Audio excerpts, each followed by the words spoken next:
इंसान का बचपन बड़ी मौज मस्ती में गुजर जाता है। उसके बाद जब इंसान जवानी की दहलीज पर कदम रखता है तो सबसे पहले उसके मन में शादी करने का ख्याल आता है। सभी का दिल करता है कि शादी हो, बाल बच्चे हो, गृहस्थी बने, एक परिवार बने।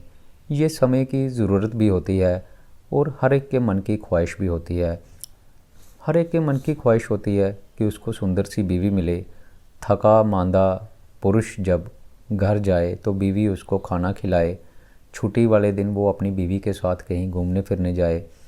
कुछ ऐसे ही ख्यालात एक सब्जी का काम करने वाले व्यापारी संदीप के भी थे। कामकाज बहुत अच्छा था। सब्जी मंडी में सब्जी का उसका बहुत बड़ा कारोबार था। माँ बाप संदीप की शादी के लिए यहाँ वहाँ लड़की की तलाश कर रहे थे। संदीप की मुलाकात इसी दौरान एक सुंदर सी लड़की से होती है। दोनों आपस में शुरू में अच्छे दोस्त बन जाते हैं, एक दूसरे का फ़ोन नंबर एक्सचेंज करते हैं और फिर इन दोनों के बीच गहरी दोस्ती होने लगती है। लड़की से बातें करते हुए संदीप को लगने लगा था कि ये लड़की उसके लिए ही बनी है, जैसे कि इस लड़की को उसी के लिए बनाया गया था। संदीप हर हालत में उस लड़की से शादी करना चाहता था।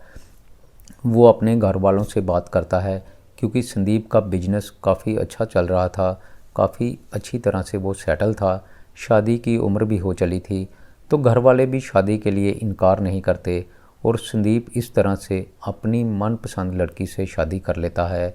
ये बात है 2023 की।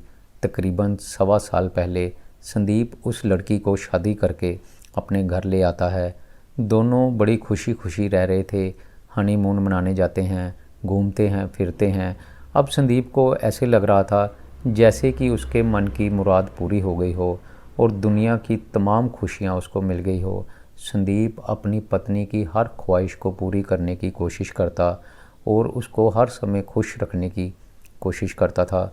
इस तरह दिन ब दिन बीतते जाते हैं और शादी को तकरीबन 10 महीने हो जाते हैं।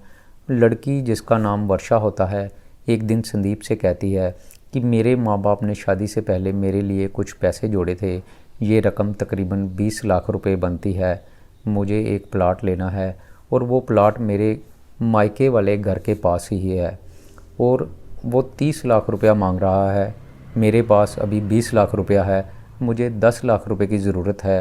क्या तुम मुझे 10 लाख रुपया दोगे?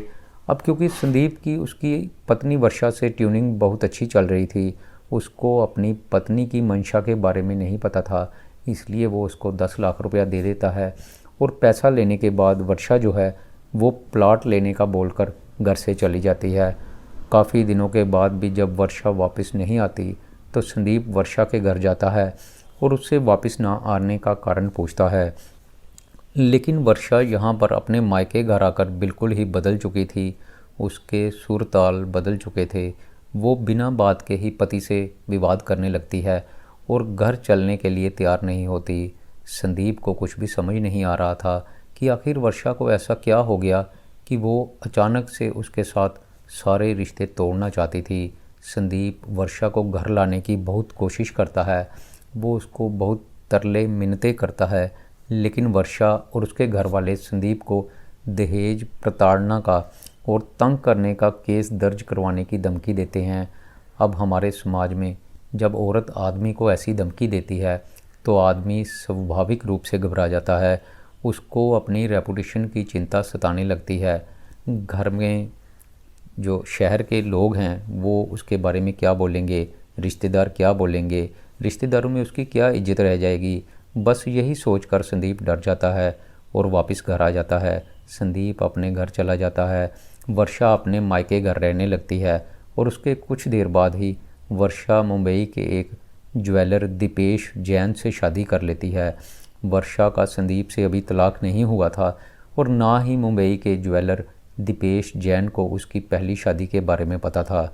दोस्तों, मामला बड़ा अजीब था।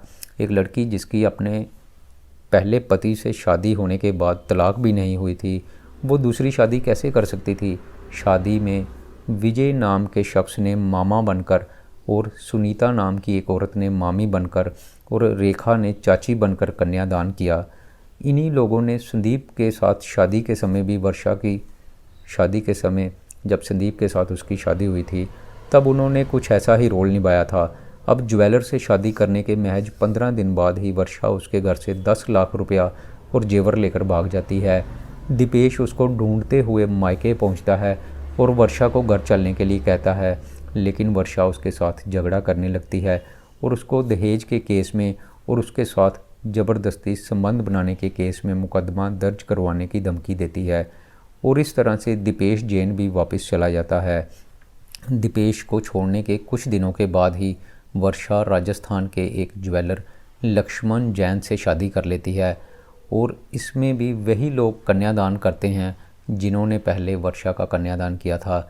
लेकिन यहाँ पर रेखा वर्षा की माँ का रोल निभाती है, सुनीता मामी का, और विजय मामा बनकर शादी की सभी रस्में पूरी करते हैं। वर्षा इस घर में सिर्फ 5 दिन रुकती है और उसके बाद उसको जैसे ही मौका मिलता है वो घर से 10 लाख रुपया और सोने के जेवरात लेकर फरार हो जाती है।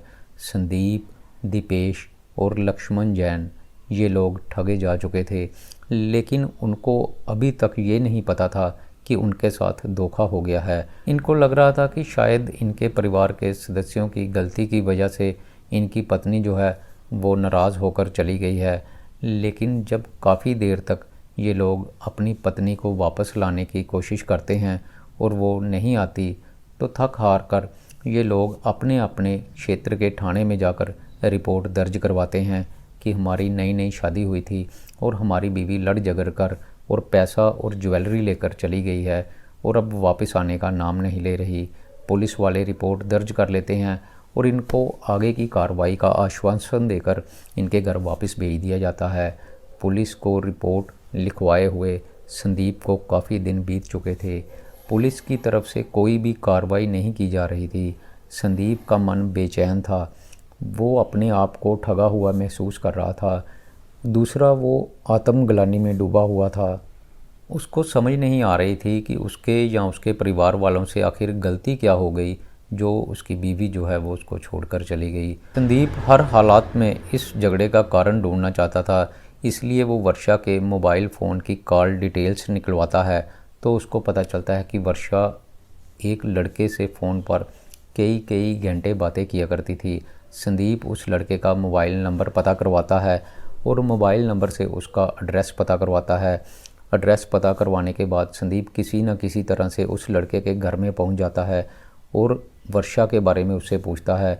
वो लड़का पहले तो अनजान बनने की कोशिश करता है और कहता है कि वो वर्षा नाम की किसी भी लड़की को नहीं जानता। जब संदीप उसको पुलिस में जाने की धमकी देता है तो वो लड़का घबरा जाता है और संदीप को सब कुछ साफ साफ बता देता है।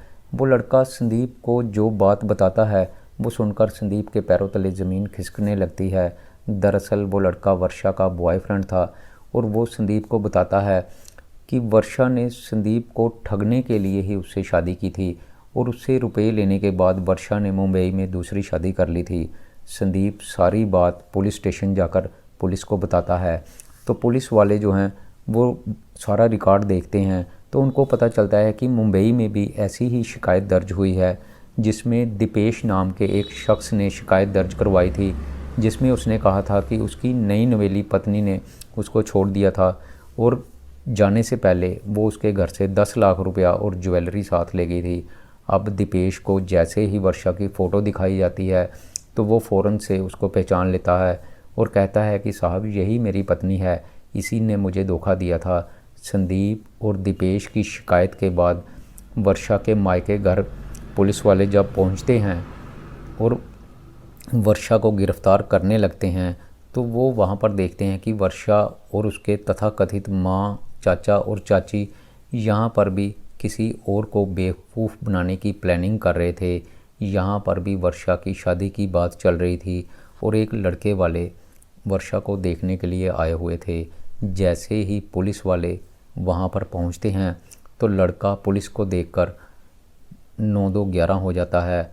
लड़का जो है वो भाग जाता है। वर्षा भी वहाँ से भागने की कोशिश करती है, लेकिन पुलिस वाले वर्षा को गिरफ़्तार कर लेते हैं और उसके साथ बाकी के आरोपियों को भी गिरफ़्तार कर लिया जाता है। आरोपियों से पूछताछ की जाती है और उसके बाद जो कहानी निकल कर सामने आती है वो कहानी सुनकर पुलिस वालों के भी रोंगटे खड़े हो जाते हैं। दरअसल ये तीनों आरोपी जो कि वर्षा के मामा मामी और चाची बनकर वर्षा की शादी करवा रहे थे। दरअसल ये उसके रिश्तेदार थे ही नहीं, बल्कि ये दलाल थे और ये गैंग लोगों को लूटने के लिए वर्षा की शादी किसी बड़े व्यापारी से करा देते। पहले तो ये बड़े व्यापारियों की तलाश करते जिनके लड़कों की शादी की उम्र बीत चुकी होती और उनकी शादी नहीं हुई होती, और फिर उसको टारगेट करके उस टारगेट को अपनी बातों में लगाते। ये लोग वर्षा की शादी उससे फिक्स कर देते और जैसे ही वर्षा की शादी होती, थोड़े दिनों के बाद ही वर्षा वहाँ से पैसे और जेवर लेकर भाग जाती। और इस तरह से इनके द्वारा शिकार हुए 3 लोग जो हैं वो सामने आते हैं। लेकिन पुलिस वाले कहते हैं कि अभी तो सिर्फ 3 लोग सामने आए हैं, हो सकता है कि वर्षा ने इससे पहले भी कई और लोगों को बेवकूफ़ बनाया हो। वर्षा इस पूरे गैंग की मास्टरमाइंड होती है और गिरोह के बाकी जो सदस्य जो कभी मामा मामी और कभी चाचा चाची या कभी भाई बहन बनकर वर्षा की शादी करवाते थे, वर्षा उनको कमीशन देती थी, उनको इस काम के लिए पैसे मिलते थे। इन लोगों के पकड़े जाने के बाद इस गैंग का पर्दाफाश हो पाता है। आजकल लुटेरी दुल्हनों के कई किस्से सुनने को मिल रहे हैं। पूरे देश में रोज़ अलग अलग जगह से रोज़ खबरें सुनने को मिलती हैं कि शादी के बाद दुल्हन जेवर और पैसे लेकर भाग गई। तो दोस्तों, मैं यहाँ पर यही कहना चाहूँगा कि शादी करने से पहले पूरी जांच पड़ताल अवश्य ही कर लेनी चाहिए और उसके बाद ही रिश्ता तय करना चाहिए। इस तरह के कई गिरोह इस समय सक्रिय हैं जो कि योजनाबद्ध तरीके से बड़े बड़े लोगों को फंसाते हैं और फिर उनसे पैसे लेकर दुल्हन 9-2-11 हो जाती है। और अगर लड़का लड़की को वापस लिवाने के लिए उसके घर जाता है तो वो उसको घरेलू हिंसा में और दहेज के केस में फंसाने की धमकियां देकर चुप करवा देते हैं। तो दोस्तों, मेरी आज की ये कहानी यहीं पर ख़त्म होती है। जाते जाते मैं आपसे यही कहना चाहूँगा, आप जिस शहर में रहकर मेरी कहानी सुनते हैं, प्लीज़ मुझे उस शहर का नाम मेंशन ज़रूर कीजिए। धन्यवाद। नमस्कार।